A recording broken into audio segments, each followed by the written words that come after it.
Aujourd'hui, nous allons vous parler de Corona washing. Et oui, car il y a une communication en temps de crise. C'est intéressant de savoir qu'est-ce qu'on peut prendre comme leçon de ce qu'on a pu voir et d'essayer de commencer à y réfléchir. Ce n'est pas un sujet entier sur le Corona washing. Après ça, j'aurai quelques petites perles que j'ai relevées dans la semaine. Donc, je vais vous parler du cas d'Hermès. Alors, Hermès a fait un joli communiqué de presse. Donc, le communiqué de presse d'Hermès, c'est qu'on va licencier personne, qu'on va maintenir les salaires de tout le monde et qu'on fera ça sans l'aide de l'État. Et puis après, on va envoyer 20 millions d'euros à la PHP. Et puis, on fait du gel hydroalcoolique. Et alors après, il y a le truc un peu en trop, c'est les gérants ont souhaité renoncer à l'augmentation de la rémunération fixe versée, de la rémunération variable. En gros, un truc un petit peu trop complet, au lieu de dire tout simplement les gérants ont renoncé à toute augmentation de salaire ou de rémunération. En fait, ils ont mis un espèce de truc un peu alambiqué. Donc ça, c'est dommage parce qu'en fait, finalement, leur communiqué de presse est tellement complet qu'il est presque illisible. Alors, pour vous donner un autre exemple qui peut partir en vrille, c'est celui de LVMH. Donc, LVMH a envoyé du gel hydroalcoolique. Donc, il y a un Twitter qui dit merci pour ce produit, c'est formidable. Et puis, il y en a un qui répond ouais, enfin, ça ne doit pas faire oublier qu'ils ont envoyé 7 tonnes de gel, de gants, de masques en Chine pour faire de la pub et que maintenant, on les a plus. Et puis, il y a un troisième qui dit ouais, enfin, c'est normal, c'est l'effort de guerre, pas de quoi s'extasier. Et il dit le seul truc qui choque, c'est le marquage LVMH. Et on peut se poser la question de pourquoi est-ce qu'il y a quelqu'un chez LVMH qui a dit tiens, on va mettre LVMH dessus. C'était le truc un peu en trop. Le côté qui laisse penser que c'est pas si désintéressé que ça, mais voilà, c'est un sujet qui est loin d'être simple à gérer. Troisième cas, Sanofi. Donc Sanofi, vous savez, est impliqué est impliqué dans la production d'hydroxychloroquine. Et il y a tout un débat pour savoir si l'hydroxychloroquine est importante ou pas, etc. Et donc, Sanofi a une réaction très intéressante, c'est qu'ils ont décidé de se dégager de ce problème en disant, écoutez, nous, on s'est engagé à donner 100 millions de doses. Donc, on a commencé, et tous ceux qui nous le demandent, ils en auront. Donc, en gros, on ne va pas faire d'argent avec. Donc, du coup, il n'y a plus la question de est-ce que Sanofi est derrière, est-ce que c'est une manipulation, est-ce que etc. Ils disent, nous, on est neutre, hein, si vous nous demandez d'en produire, on en produira, et en plus, on fera gratuit. Alors, il y a un quatrième cas qui est très intéressant, c'est celui de Decathlon. Donc, Decathlon a livré des masques de plongée qui sont réadaptés pour servir de masques pour les soignants. Et ce qui est intéressant, c'est la façon dont ça s'est fait. C'est-à-dire qu'à l'origine, c'est des Italiens qui ont commencé à bricoler le masque et Decathlon Italie qui les a livrés gratuitement. Puis la même chose a eu lieu en Tchéquie et au final, on se retrouve avec Decathlon France qui dit maintenant vous m'envoyez un email à tel endroit et puis je vous envoie des masques.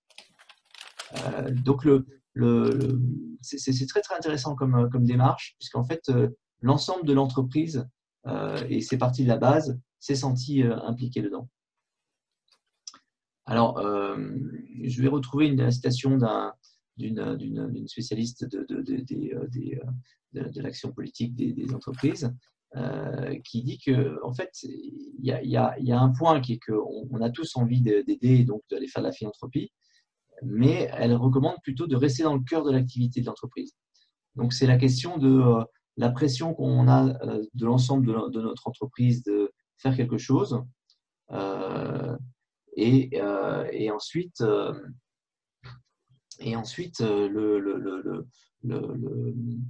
bon point est sans doute de trouver quelque chose qui ait une forme de légitimité pour nous.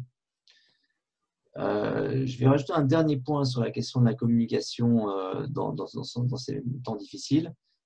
Vous avez un petit peu de temps, bien entendu, comme chacun sait, parce que suite à notre intervention la semaine dernière, vous avez maîtrisé à fond le bon usage de votre confinement. Il y a un cours qui est sur le site edX qui s'appelle Frame 101 et qui montre que c'est très important de mettre un cadrage qui soit un cadrage qui vous soit favorable. Pour vous donner un exemple, si vous êtes un hypermarché que vous faites aujourd'hui un chiffre d'affaires indécent et que vous dites à vos salariés il faut aller travailler parce que c'est pour ça que je te paye, vous allez apparaître pour un profiteur de crise et c'est jamais très bon. En revanche, si vous faites comme message le fait qu'aujourd'hui, heureusement que vos collaborateurs ont bien travaillé parce que c'est à peu près le seul endroit où les gens qui sont en confinement peuvent se ravitailler et donc du coup, il va probablement falloir étendre les horaires parce que vous avez une restriction du nombre de clients qui peuvent venir à chaque fois et que pour pouvoir servir tout le monde, il va falloir travailler, y compris dimanche, bah vous avez un cadrage parfait de quelque chose qui normalement est supposé être impossible parce qu'on ne peut pas travailler dimanche parce que c'est interdit. Mais qui peut s'y opposer dans ce cadre. Alors, je vous recommande vraiment ce cours, c'est un must pour tout entrepreneur. Quelques perles, donc ça c'est les choses qui dans la semaine m'ont interpellé, sur lesquelles je suis allé faire un peu de recherche et que je vous livre tel quel. Donc d'abord, vous avez entendu parler sans doute de Yuval Harari qui a écrit Sapiens. Donc Sapiens, c'est un livre sur comment l'homme s'est développé, etc. Et il a des insights toujours très intéressants. Notamment, il dit, à l'époque de la peste, c'était l'Église, c'était les prêtres qui donnaient qui indiquaient ce qu'il fallait faire, qui indiquaient les règles à suivre et les interdits. Aujourd'hui, ce sont les nouveaux prêtres, c'est-à-dire les scientifiques.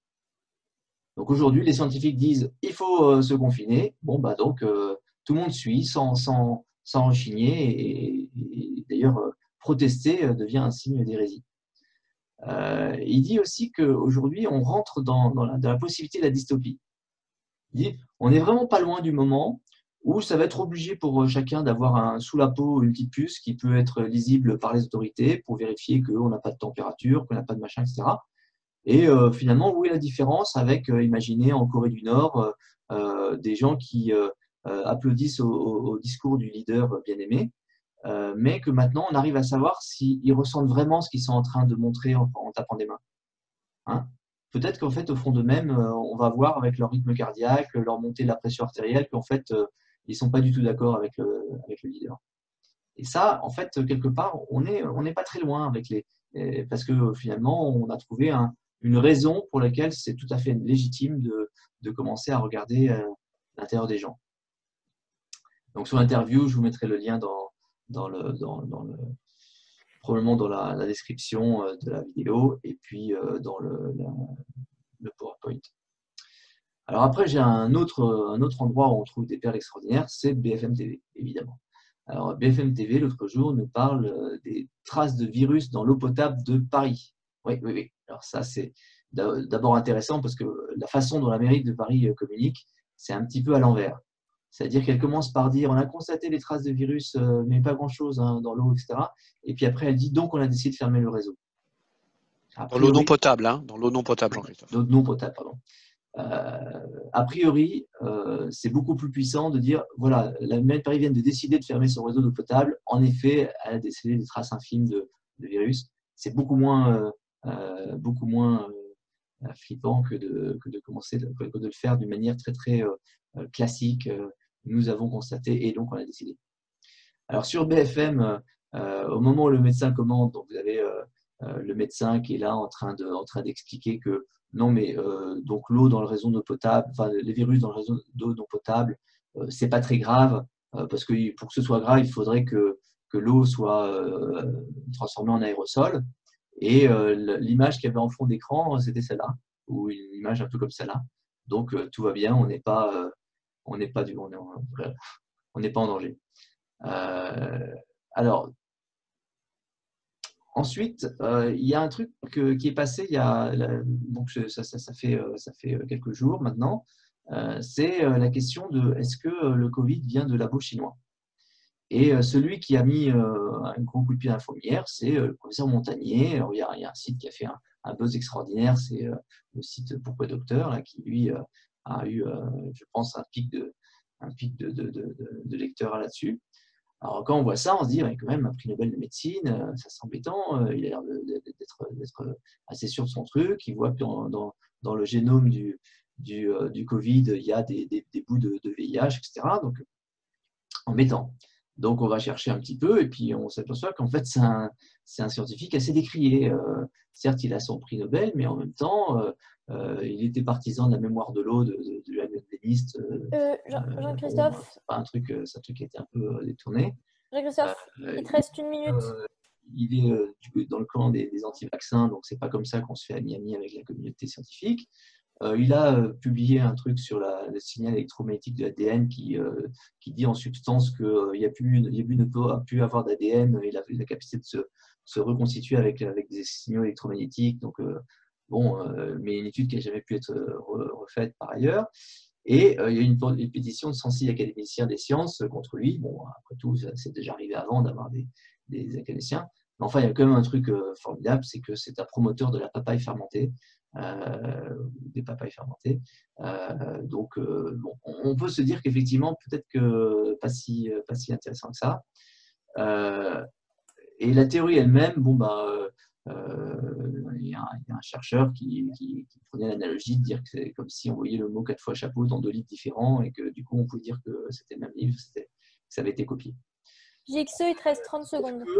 Si on va chercher, donc là, le truc paraît plié, mais quand on va chercher un peu plus loin, vous pouvez aller regarder vous-même, c'est un projet crowdsourcé qui recherche qu'est-ce qu'il y a comme élément pour penser que c'est possible que ça sorte des laboratoires de Wuhan. Donc, je ne vais pas vous détailler ça, mais vous avez 12 articles qui racontent chacun précédemment en fait, au coronavirus que bah oui, ils ont travaillé sur des SARS qu'ils ont chimérisés, qu'ils ont fait des papiers pour dire qu'ils avaient mis dans des cochons des coronavirus. Il y a au moins 3 papiers en juillet 2019. Enfin bref, des tas de trucs qui disent non, c'est pas complètement impossible que ça soit sorti de là. Et après tout, quelle importance que ça sorte d'un labo P4 ou que ça sorte d'un marché aux animaux. Enfin, ça met en cause l'État chinois, lui mettre en cause les Chinois avec leur marché, mais les autres papiers qu'ils ont trouvés, c'est sur le centre de contrôle des épidémies de Wuhan. Donc, il y a déjà une réputation d'avoir fait des trucs pas géniaux. Et puis, après ça, c'est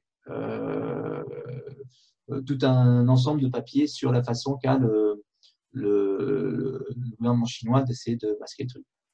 Donc, je vous dirais que sur ce sujet, le jury est encore out, on ne sait pas. C'est comme la chocolatine ou le pain au chocolat, c'est un débat, personne ne sait. Personne ne sait encore. Dernier point, la nouvelle version du question-réponse du ministère de l'économie sur le prêt garanti par l'État est sortie, 23 avril, c'est la mise à jour.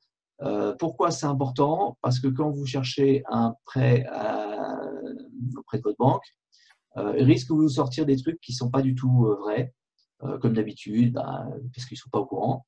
Et là, vous avez quelque chose qui est signé par la Fédération bancaire française et donc qui leur est opposable. Donc, c'est un très bon outil. Je vais vous donner l'exemple le plus simple, c'est « Ah oui, mais il me faut vos comptes 2019 ». Et c'est marqué très clairement que ce n'est pas nécessaire. Donc, vous leur envoyez la copie, stabiloté, pas pour leur mettre le nez dans leurs affaires, mais plutôt pour dire voilà un outil pour qu'en interne, vous puissiez expliquer à votre chef qu'il n'a pas bien compris les choses. Voilà, c'est tout ce que j'ai à dire. Merci beaucoup.